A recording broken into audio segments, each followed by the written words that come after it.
Salut les gars, salut tout le monde, je vous ai préparé une vidéo pour vous expliquer un principe d'entraînement fondamental pour que vous puissiez comprendre pourquoi certains individus ont plus de résultats que d'autres pour une même dose d'effort. Donc ce principe d'entraînement s'appelle la courbe dose-réponse. Donc on a trois individus qui font exactement le même entraînement, admettons que c'est 3 fois par semaine pendant un mois. Et puis on va évaluer leur niveau de résultat suite à cet entraînement. Donc on a Monsieur Alan, qui est sédentaire, et oui, j'ai pas utilisé Emmerich, j'aurais pu, mais non, moi je suis un hyper méga giga actif, non, je rigole. Donc Alan, c'est quelqu'un qui est vraiment sédentaire, c'est-à-dire que c'est un individu, son travail, c'est en bureau, il ne fait pas de musculation, il ne s'entraîne pas, il ne fait rien.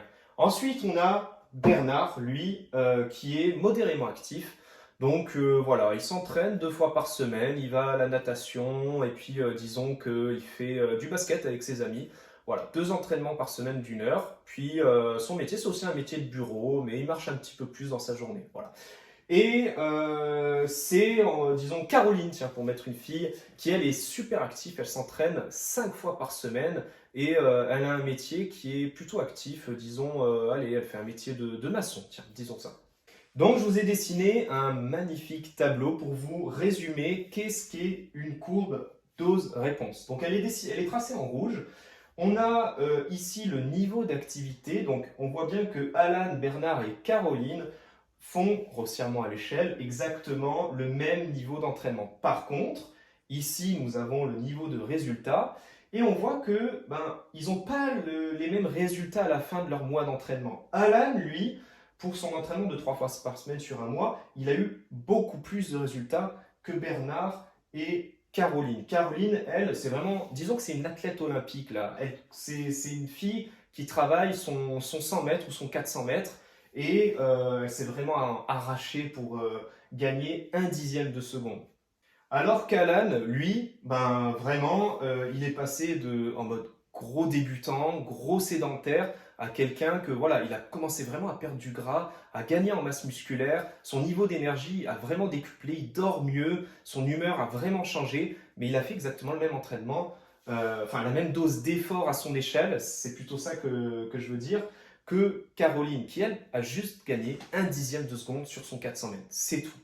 C'est pour ça que finalement, vous avez tous déjà vu des débutants qui se sont mis au sport et qui d'un coup viennent vous voir et vous disent waouh, t'imagines pas, j'ai perdu vraiment beaucoup de poids, j'ai gagné beaucoup de muscles, ça fait qu'à peine 3 mois que je m'entraîne, les changements sont impressionnants. Alors que finalement, un athlète avancé, le niveau de résultat qu'il va avoir est vraiment minime, voire pour certains, c'est insignifiant. C'est pour ça que je vous ai pris l'exemple du 400 mètres. Donc pourquoi en fait il y a ce phénomène qui se passe?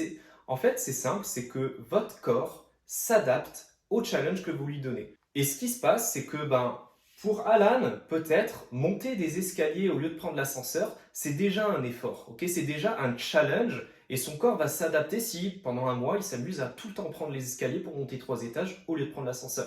Par contre, pour Caroline, monter 3 étages, finalement c'est facile, elle n'est pas essoufflée à la fin, il n'y a pas de souci, donc il n'y a pas de challenge. Donc pas de challenge, le corps ne s'adapte pas, ne crée pas de modification corporelle pour atteindre ce challenge sportif. Le corps, en fait, cherche à être en zone de confort coûte que coûte pour avoir le minimum de dépenses énergétiques à avoir à faire. Donc pas de challenge, pas d'adaptation, pas de modification corporelle et donc pas de résultat. Et donc pour continuer de chercher de la progression, du résultat, il est important de garder son corps en zone d'inconfort et donc de le challenger. Et pour ça, il faut que vous variez vos programmes d'entraînement. C'est pour ça qu'on parle généralement de l'effet plateau pour les personnes qui restent trop longtemps avec le même programme d'entraînement. Généralement, un programme d'entraînement, pour vous dire, ça se change toutes les 3 à 6 semaines en moyenne. Par contre, attention, il ne faut pas non plus créer trop de variations dans son entraînement. Sinon, finalement, votre corps n'a même pas le temps de s'adapter à ce que vous lui demandez, que déjà, vous lui donnez autre chose. Et s'il ne s'adapte pas, même s'il est en zone d'inconfort, finalement, il n'y a pas d'évolution, il n'y a pas de progrès, et donc pas de résultat à ce niveau-là.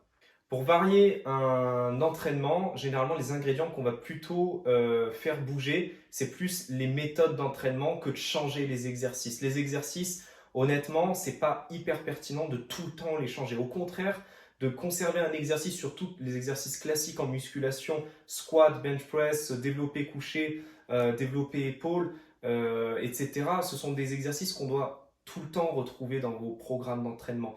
Par contre, les méthodes d'entraînement, eux, vous vont permettre d'évoluer sur un exercice en créant de la nouveauté, de la variété. Donc par méthode d'entraînement, ce que j'entends, c'est d'essayer de faire série récupération, superset, circuit training, du cluster, du drop set, etc. Pyramidal, etc.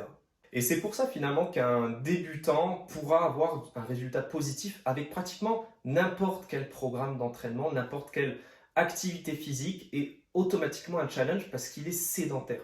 Donc même un programme d'entraînement qui a ni queue ni tête va lui apporter un résultat positif. Donc finalement, qu'est-ce qu'on en retient? C'est que quand on est un débutant, on a un fort atout dans la poche pour aller chercher rapidement du résultat.